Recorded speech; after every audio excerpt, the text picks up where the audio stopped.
the issue of entertainment and sex, in particular strippers.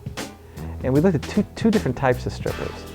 The first type is the kind of Vegas glamour stripper, and the person we have goes by the name of Goddess. And the curious thing about her is that before she was a glamour stripper, she was an actress playing Barbie in children's productions. So it's kind of an interesting twist in that. Did you ever go through a phase of identity crisis with this? Well, the very first night I was going to do it, I remember I was in the dressing room and my girlfriend had already gone out on the floor to do her thing, and I kind of walked out on the floor in my regular, I had been to a strip club like once or twice before, like years before, and they were not like the big fancy ones. They were sort of like little alley, kind of real cheesy strip clubs. And this was the first one I'd been to that actually was real classy and cool. So I walked around on the floor and just looked at the girls and what they were doing, and I thought, there is no way in hell I'm doing this. I can't do it. Forget it. I'm not doing it. So I walked back in the dressing room and I was going to just not do it, go home. And then I thought, well, let's just try it. And I got dressed in my little outfit and I went out and I just directly went to the bar and I downed like 3 glasses of wine. I was like, bring them on, I'm gonna have another glass. So I got a little tipsy, and then I remember walking up to a guy and I sat and I talked with him and I said, you know, I've never done a lap dance in my life, and do you want to buy a dance for me? And I did a lap, and it turns out that he had never had a lap dance, so it was kind of a real cute, sweet experience, and I did that first lap dance and I got my $20 and I thought, oh, this is pretty easy, and that's how it happened. The initial incentive was financial. Oh yeah, definitely. And what was the incentive to stay? Money. Money. Only money. What are the good things about the job? The high heels, the nail polish and the lipstick, and the attention. I get to prance around. You said before you were a performer in children's productions or plays or? Mostly private parties, like birthday parties. And I did characters for children, like Barbie and Cinderella and Snow White. Whatever was topical, were you that person in the parties? Like if Beauty and the Beast was playing, was it Belle? Yeah, I was Belle. And sometimes I'd do it with the other character. Like if I was Belle, I'd have the Beast there. And if I was Cinderella, the Prince would be there. If I was, I've done a party where I was Dorothy and all the other characters would be there, like the Scarecrow and the Tin Man and the Lion and the Glinda and the Bad Witch, and we'd be a whole crew of people. Sometimes I did a Barbie party with like 5 Barbie dolls. We were all different Barbies. Birthday Barbie and wedding Barbie and ballerina Barbie and all these things. I have to tell you, the thing about stripping to me that is the most boring is that it's boring, because you're doing your little dance, you're shaking your little booty and your little titties, and it's boring. I mean, it's a very stupid job. It's probably the most stupid job in the whole world, I think. It's not very rewarding intellectually. I mean, you're like, I mean, it's just boring. So what I do to make it more fun for me is I put on characters. I pretend to be someone else. Sometimes I do accents, and I pretend I'm like from South Carolina or something, or I pretend that I'm from England, or I do my Swedish accent, or I do a French accent, and sometimes I play characters, like I'll play stupid girl. I'll just be like totally ditzy. Oh my God, okay, well that's really nice. It's great.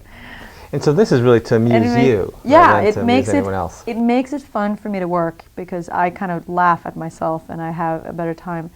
And then sometimes there are ways to make more money if you play a different character. If you're really intelligent, you approach, like if I were to approach you the way I'm approaching you now, guys get really kind of like, they're there to enjoy themselves, and they want to get the most out of their experience. And if a girl's smart or intelligent, they feel like they're going to get scammed, or they're not going to get out of it what they think they're going to get out of it. So if you downplay yourself a little bit, either by looks, or some girls, they don't wear any makeup because they say that guys get less intimidated when they feel more like it's a girl next door, and they feel like they can relate to them more, so they don't wear any makeup. I tend to do it more like I downplay myself a little bit, like I play a little stupid. little like slow, because it makes guys feel more comfortable.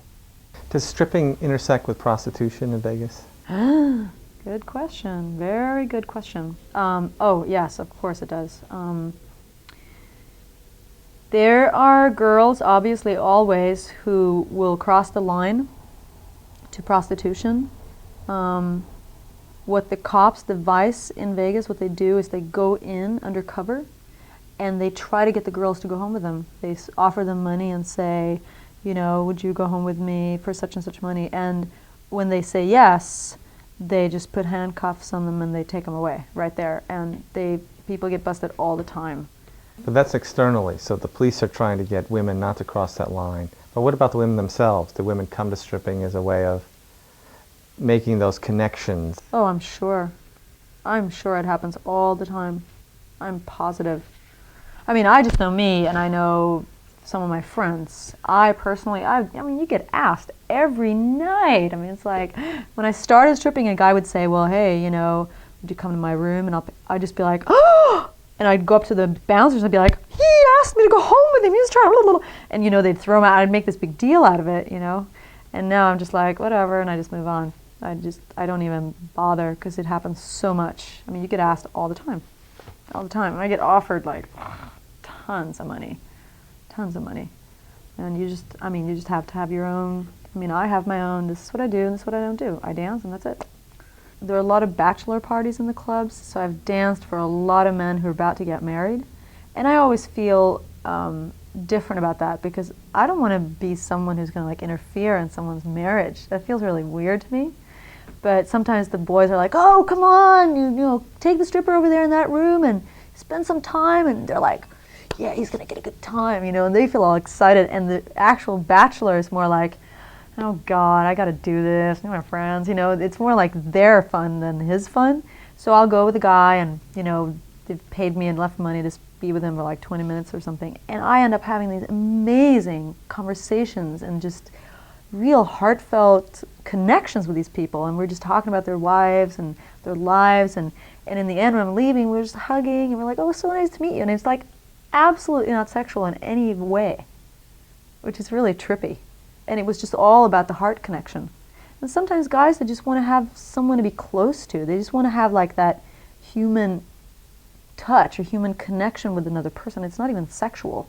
And sometimes guys really want to be intellectually stimulated and they want to talk, you know, about stuff. And sometimes guys want to be entertained. They want to laugh. And you make them laugh or you're funny, they just start cracking up and they forget all about sex. And, you know, like 20 minutes later, they're happy to pay you $100 and they had so much fun.